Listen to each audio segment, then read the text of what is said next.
Welcome to Sye Raa. నేను మీ ఓవెరా. ప్రకాశం జిల్లాలో SC reserve నియోజకవర్గమైన Kondapi ప్రస్తుతం రాష్ట్ర వ్యాప్తంగా అందరి దృష్టిని ఆకర్షిస్తుంది.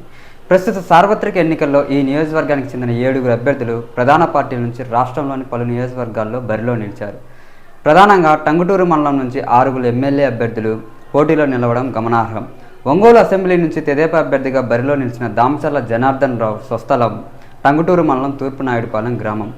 ఒంగోలు వైకాపా ఎమ్మెల్యే అభ్యర్థి బాలినేని శ్రీనివాసరెడ్డిది సైతం అదే మండలం కొణిజేడు గ్రామం. కొండపి నియోజకవర్గానికి చెందిన వీరిద్దరూ ఒంగోలు అసెంబ్లీ నుంచి 4వసారి తలపడనున్నారు. కనిగిరి ప్రస్తుత ఎమ్మెల్యే, కందుకూరు వైకాపా ఎమ్మెల్యే అభ్యర్థి బుర్రా మధుసూదన్ యాదవ్ స్వస్థలం టంగుటూరు మండలం శివపురం గ్రామం. ఈయన 2014-2019 ఎన్నికల్లో కనిగిరి నుంచి పోటీ చేశారు. ప్రస్తుత రాజకీయ బదిలీలో భాగంగా కందుకూరు బరిలో ఉన్నారు.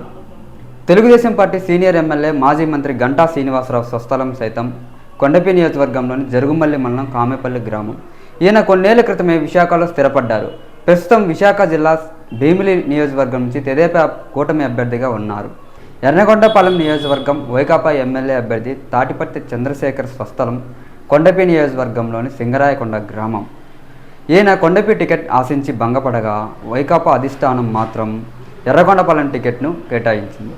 ప్రస్తుత అసెంబ్లీ ఎన్నికల్లో చంద్రశేఖర్ తన అదృష్టాన్ని పరీక్షించుకోనున్నారు. బాపట్ల జిల్లా వేమూరు వైకాపా ఎమ్మెల్యే అభ్యర్థి వరికూటి అశోక్ బాబుది టంగుటూరు మండలం కారుమంచి గ్రామం.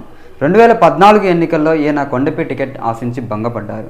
ప్రస్తుత ఎన్నికల్లోనూ కొండపి నియోజకవర్గ టికెట్ ఆశించగా వైకాపా అధిష్టానం ఆయనను వేమూరుకు పంపింది.